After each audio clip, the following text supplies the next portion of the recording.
Hi, this is Luke Ziff from Crocker Farm Auction, and I wanted to introduce you to this outstanding large-size stoneware face jug that we will be selling in our October 26th Stoneware and Redware auction.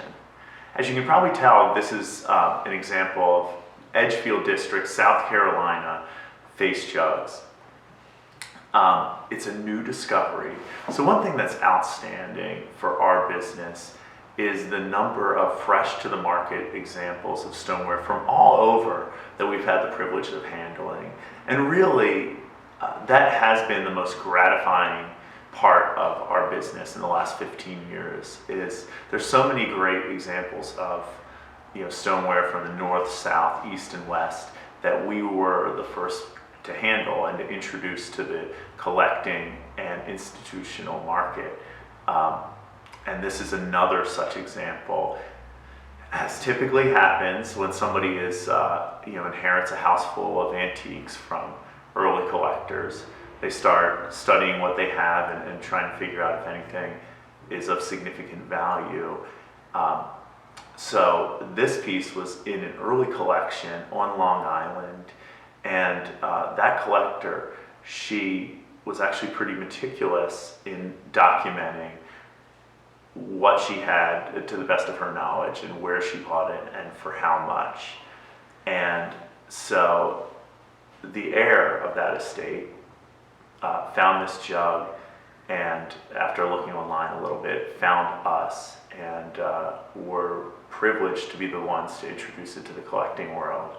So the collector actually had bought it, and we were privileged to have the note card that she had with it. So she had bought this jug, as she put on the note card, grotesque, purchased from Vern House Antiques, Croton-on-Hudson, 1964, 2 at Ford Museum, 3 at Ohio State Museum.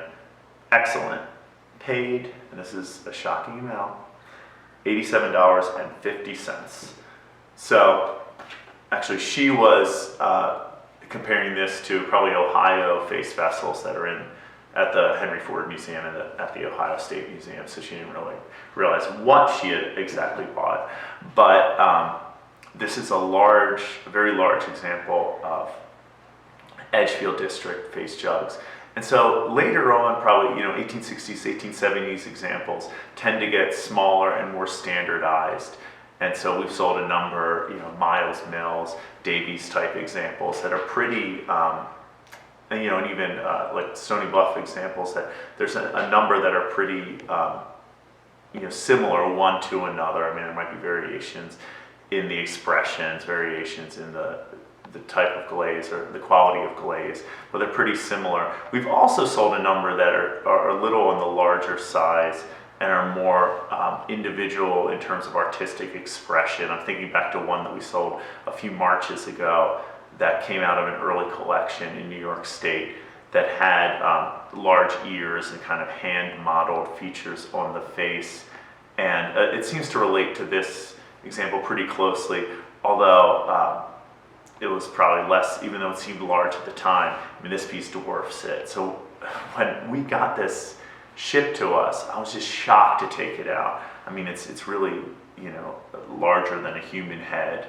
And it really, for then 2 reasons, stands out for Edgefield District face vessels. Number one, its size. It is about the same size, capacity-wise, as the largest Edgefield District face jug known, and that was made by signed Chandler maker. So made at the manufactory of Thomas Chandler, and that one was also about a gallon in capacity as well. But then also this example, normally they're just plain alkaline glaze. This one is also adorned with an iron slip poured over it, and it's really this abstract characteristic to it. And really, as the potter decorated it, he wanted to create a 3-color, actually 4-color motif, because it's kaolin for the eyes, kaolin for the teeth. It's one color, just the plain clay with an alkaline glaze over it, greenish color, 2 colors. Iron slip, 3 colors. But then normally for these Edgefield District face vessels, there'd be a wax resist over the eyes and the teeth so that they wouldn't be glazed. That wasn't the case with this, but then he poured, I mean, you can see there's the wax resist is poured over it to then create this haphazard effect where the alkaline glaze and then the iron slip kind of, ran over it and then created this negative space of bare clay, that typical Edgefield District clay. See the underside as well of this. But hopefully you're grasping just how large this example is. I mean, it really is striking and shocking to see from across the room. And if you've been following our auctions and just scholarship for Edgefield District stoneware in general, there's been a ton of interest in recent, last 5-6 years in Edgefield District face vessels because they're just so captivating in their appearance, but also their stories are one that are still, a little shrouded in mystery. They were made, with the exception of the signed Chandler Maker example, and then a few that are attributed to Chandler based on that example.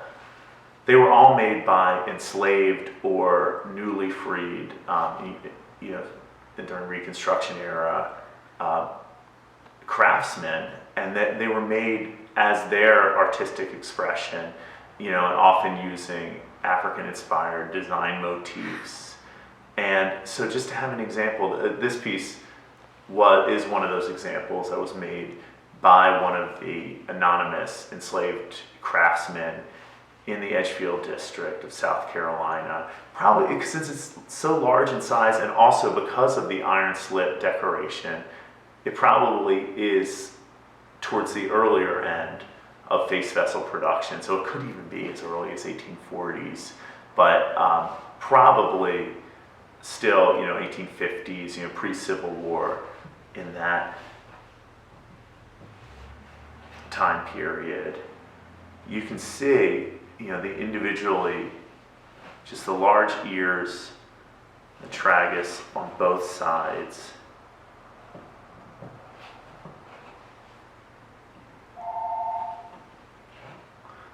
The massive eye sockets and then eyes are pierced in the center and then iron slip applied in the center there. The massive nose, the deep carved nostrils, massive mouth with then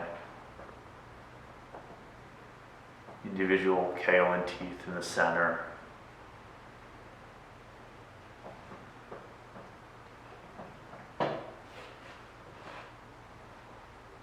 And the large handle, and small spout, really is a tour de force of American face vessel. And we're absolutely thrilled to offer it in our October 26th Stoneware and Redware auction.